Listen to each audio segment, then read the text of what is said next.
Hey Jeep family, Neil with Simpson Family Jeeps, SFJ4x4.com, and we are shooting from beautiful Wilmington, Ohio, just outside of Dayton for the 2020 Dayton Off-Road Expo. We came to the Roberts Center, which is absolutely beautiful, and every year we have managed to grow a little bit more and a little bit more, and I think this year we're out of space.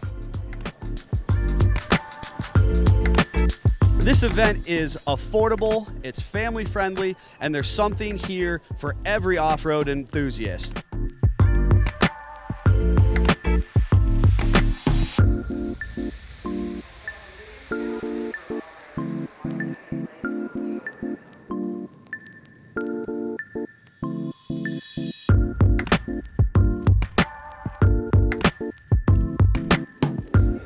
This is actually for the Polaris Razors.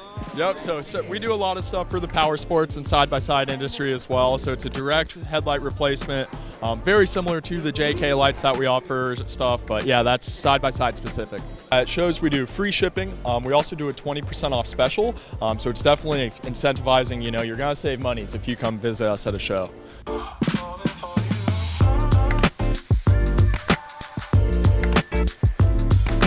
If you haven't already, make sure you like, subscribe, and ring that bell so that you get updated with good, quality coverage of events like this as we travel around the country, bringing the off-road industry to you. Enjoy the Expo.